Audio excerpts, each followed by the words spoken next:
Governor Greg Abbott is ready to make another push for school vouchers in 2025. This comes after 9 Texas Republicans who opposed vouchers lost their elections Tuesday.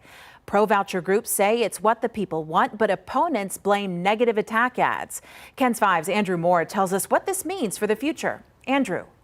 Yes, supporters say school vouchers would give parents more choices of where to send their kids, but opponents said it would negatively affect public school funding and the vouchers wouldn't pay enough to help all students anyway. Still, the governor said that he was going to get school vouchers the hard way by campaigning against any state Republicans that opposed them, and he did that.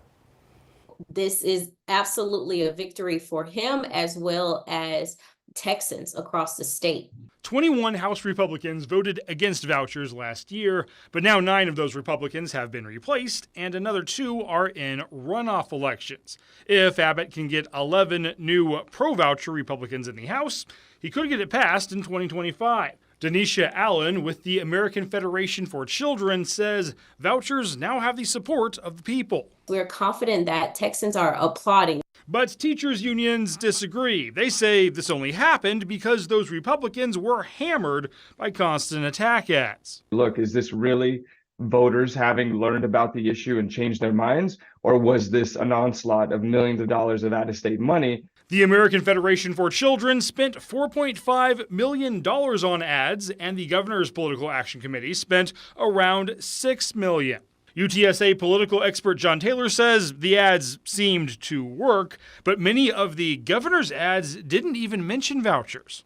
I cannot trust John Kemple to help me secure the border, but I can trust Alan Schoolcraft. I cannot trust Steve Allison to help me secure the border, but I can trust Mark LaHood. I mean, Abbott literally sat down and cut these commercials, just stick new person's name in for the script. And the governor was disingenuous. Let's be blunt here. Of course, the pro-voucher Republicans who won those primaries will still need to win the general election in November, and Taylor says there is still time for surprise Democrat victories. But Taylor also says this is the closest vouchers have ever been to becoming a reality.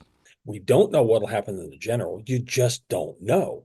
But we have to make an assumption based on what we've seen so far that Greg Abbott is right there at the goal line. And Republican incumbents John Kemple and Justin Holland will still be able to defend their stance against vouchers in the May runoff elections. Taylor says the attack ads will likely return, so those races are not going to be any easier. Alicia.